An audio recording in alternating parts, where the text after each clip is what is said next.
ദൈവനാമം വാഴ്ത്തപ്പെടട്ടെ. ഇന്ന് ഏപ്രിൽ മാസം 17 വ്യാഴാഴ്ച, നോമ്പിൽ 38 ദിനം. എന്നെ കേൾക്കുന്ന നിങ്ങൾക്കേവർക്കും ക്രിസ്തുയേശുവിന്റെ നാമത്തിൽ സ്നേഹവന്ദനം. ഇന്ന് ലോകമെമ്പാടും മൗണ്ടി ടേഴ്സ്ഡേ പെസഹ വ്യാഴാഴ്ചയായിട്ട് ആചരിക്കുന്നു. യേശു കർത്താവ് മാളികമുറിയിൽ തൻ്റെ ശിഷ്യന്മാർക്കൊപ്പം തൻ്റെ ശരീരരക്തമാകുന്ന ആഹാരം പങ്കുവെച്ച മനോഹരമായ നിമിഷം, ഒരു വിളംബരത്തിൻ്റെ വിമോചന നിമിഷം. എല്ലാവർക്കും പെസഹ ദിന ആശംസകൾ അറിയിക്കട്ടെ.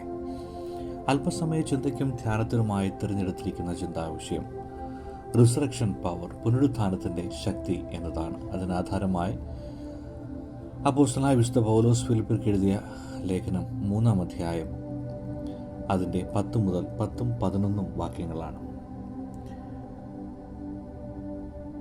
That I may know him, the power of his resurrection, and may share his suffering, become like him in his death, that by any means possible I may attain the resurrection from the dead.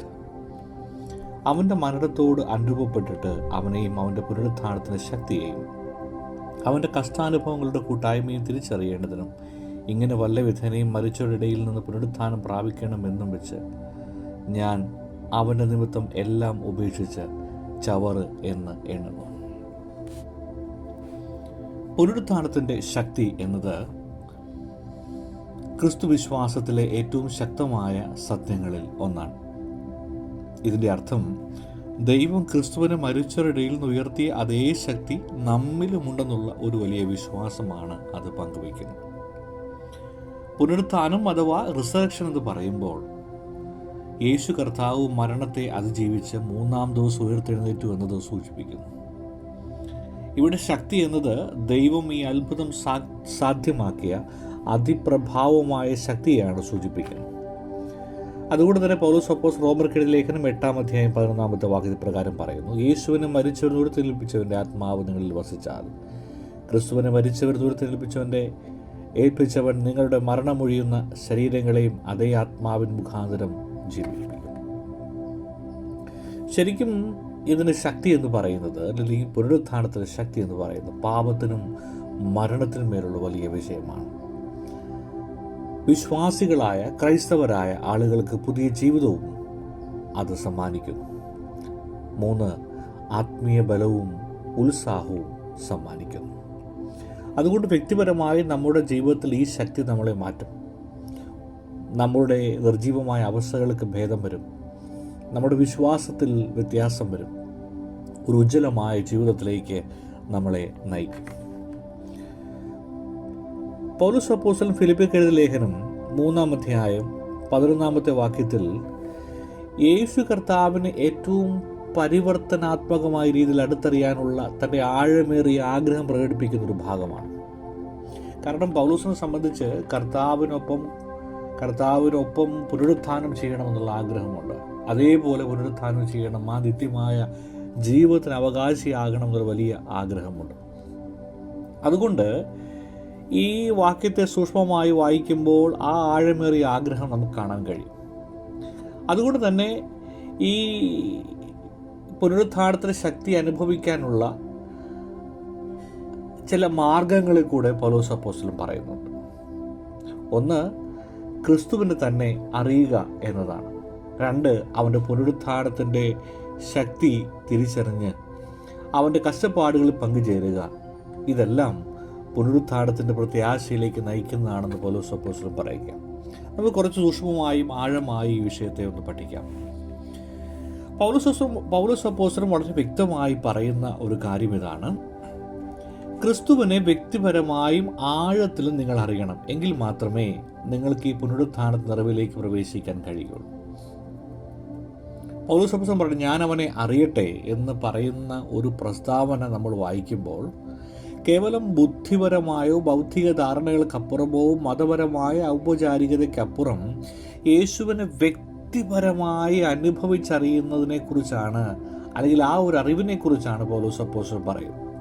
ശരിക്കും ഈ ഒരു അറിവുള്ള ഒരു വിശ്വാസി തൻ്റെ ജീവിതത്തെ അത്തരുണത്തിലായിരിക്കും ക്രമപ്പെടുത്തുന്നത്.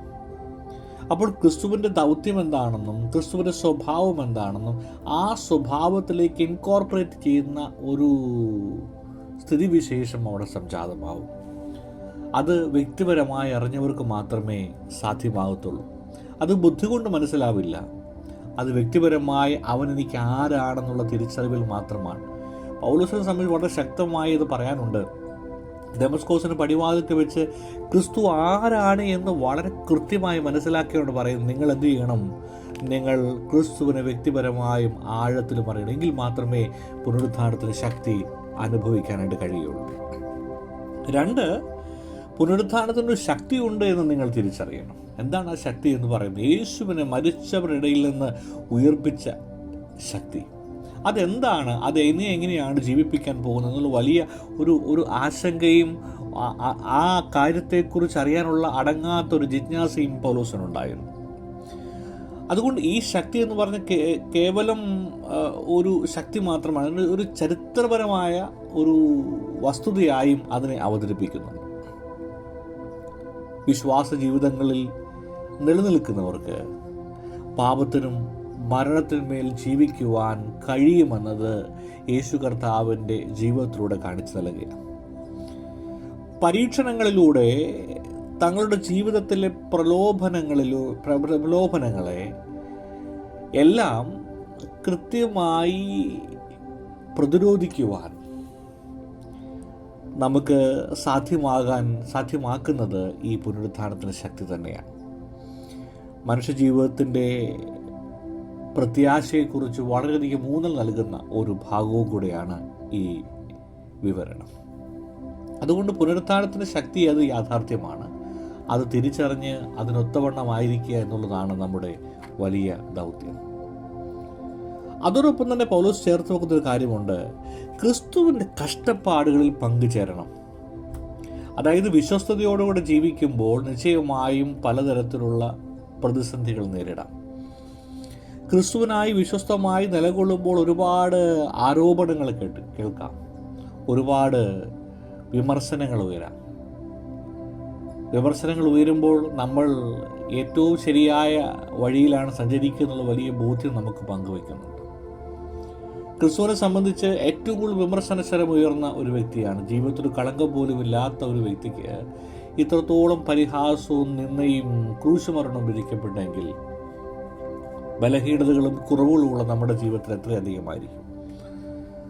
അതുകൊണ്ട് ക്രിസ്തുവുമായുള്ള അവൻ്റെ കഷ്ടപ്പാടുകൾ പങ്കുചേരുക എന്നതിൻ്റെ അർത്ഥം അവൻ്റെ ശുശ്രൂഷയുടെ ഭാഗമായിരിക്കുക എന്നതും അതോടൊപ്പം തന്നെ ഒരു ശുദ്ധീകരണത്തിൻ്റെ അനുഭവമാണ് നമ്മളെ ഓർമ്മപ്പെടുത്തുന്നത്. അതുകൊണ്ട് ഈ കഷ്ടപ്പാട് ഒരു വ്യർത്ഥമായ ഒരു കാര്യമല്ല. അത് ക്രിസ്തുവിൻ്റെ പ്രതിച്ഛായയോട് നമ്മളെ ചേർക്കുകയും അവനോട് അനുരൂപപ്പെടുവാൻ നമ്മളെ സഹായിക്കുകയും ചെയ്യുന്ന ഒരു നിമിഷം കൂടെയാണ് എന്ന് നാം മനസ്സിലാക്കണം. അതുകൊണ്ട് പ്രിയപ്പെട്ടവരെ, ഈ ലോകത്തിലെ നേട്ടങ്ങളെ നമ്മൾ താൽക്കാലികമായി കണ്ടാൽ മതി. കാരണം അത് നഷ്ടപ്പെടുമ്പോഴാണ് മനുഷ്യൻ്റെ മനസ്സ് വളരെയധികം വേദനിക്കുന്നത്. ഇതൊന്നും എൻ്റെ ജീവിതത്തിൽ പ്രയാസമല്ല, ഇതൊന്നും എൻ്റെ ജീവിതത്തെ അസ്വസ്ഥപ്പെടുന്നതല്ല, ആ നിത്യമായ ജീവിതത്തിനായി ഞാൻ ഒരുക്കപ്പെടുന്നു എന്നുള്ള ബോധ്യത്തോടുകൂടെ ജീവിക്കുവാൻ പൗലോസ് പറയുക. കാരണം അതിനപ്പുറമായി എനിക്കൊന്നും നേടാനായില്ല. അതാണ് എൻ്റെ ജീവിതത്തിൻ്റെ പരമപ്രധാനമായ ഒരു കാര്യം എന്ന് പറയുക. അതുകൊണ്ട് കഷ്ടപ്പാടുകൾ സഹിഷ്ണുത കാണിക്കാനായിട്ട് കഴിയണം. ഒപ്പം ദൈനംദിനം അന്വേഷണം. ക്രിസ്തുവിനെ നിരന്തരം അറിയുക എന്നുള്ളതൊരു തുടർച്ചയായ പ്രക്രിയയാണ്. അത് നമ്മുടെ ജീവിതത്തിൽ വലിയ ഉയർച്ചകളെ കൊണ്ടെത്തിക്കും. പ്രിയപ്പെട്ടവരെ, ഞാൻ എൻ്റെ വാക്കുകളെ ഉപസംഹരിക്കുക. പുനരുത്ഥാനത്തിന് വലിയ ശക്തിയുണ്ട്. അതായത് നടക്കില്ല എന്ന് കരുതുന്നതിന് ഒരു തുടർച്ചയുണ്ടെന്ന് നമ്മളെ ഓർമ്മപ്പെടുത്തുക. അതിന് ദൈവത്തോടുള്ള ബന്ധം നമുക്ക് ആവശ്യമാണ്. അവൻ്റെ കഷ്ടപ്പാടുകളിൽ പങ്കുചേരേണ്ടത് വളരെ ആവശ്യമാണ്. അവൻ്റെ പുനരുത്ഥാനത്തെ ശക്തിയിൽ വിശ്വസിക്കേണ്ടതും വളരെ ആവശ്യമാണ്.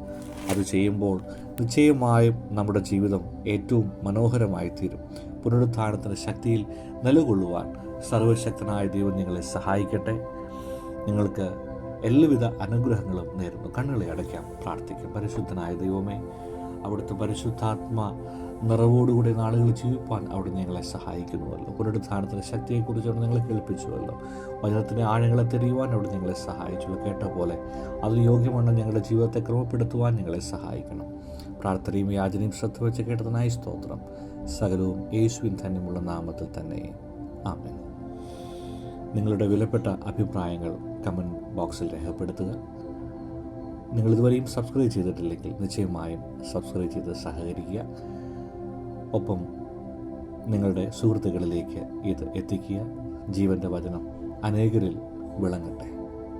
എല്ലാവർക്കും ഒരു ശുഭദിനം നേരുന്നു. Thank you.